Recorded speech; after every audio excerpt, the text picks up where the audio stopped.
Hello दोस्तों, अगर आपको और ऐसी स्टोरी चाहिए तो हमारे चैनल को सब्सक्राइब करें। ये कहानी है एक साधु और नर्तकी की। किसी छोटे से गांव में साधु रहते थे और उस साधु का काम गांव के लोगों को उपदेश देना था। उसी गांव में एक नर्तकी रहती थी।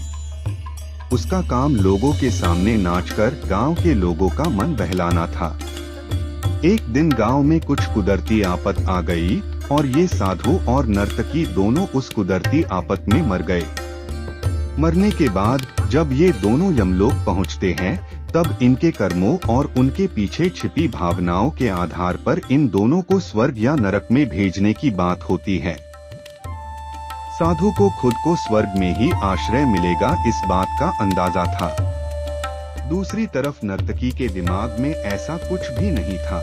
उसे तो सिर्फ फैसले का इंतजार था।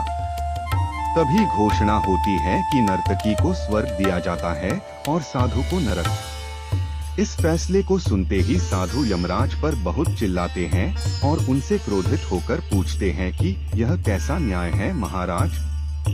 मैंने अपनी सारी जिंदगी लोगों को उपदेश देने में बिता दी और मेरे नसीब में नरक, जबकि ये नर्तकी जीवन भर लोगों को रिझाने के लिए नाचती रही और इसे स्वर्ग दिया जा रहा है। ऐसा क्यों? मेरे साथ ये अन्यायी क्यों? यमराज ने साधु को शांति से उत्तर देते हुए कहा कि ये नर्तकी अपना पेट भरने के लिए नाचती जरूर थी, किंतु उसके मन में यही भावना थी कि मैं अपनी कला को ईश्वर के चरणों में समर्पित कर रही हूँ। जबकि तुम लोगों को उपदेश देते हुए भी यह सोचते थे कि काश तुम्हें भी नर्तकी का नाच देखने को मिल जाए। यमराज ने साधु से ये भी कहा कि तुम ईश्वर के इस महत्वपूर्ण संदेश को भूल गए कि इंसान के कर्म से अधिक कर्म करने के पीछे की भावनाएं मायने रखती है, और तुम्हारे इस कर्म के पीछे की भावनाओं के हिसाब से ही तुम्हें नरक मिला है।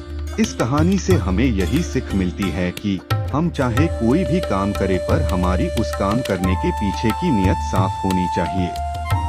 अगर हमारी नीयत साफ नहीं होती है तो हमें दिखने में भले लगने वाले काम भी पुण्य की जगह पर पाप का ही भागी बना देते हैं।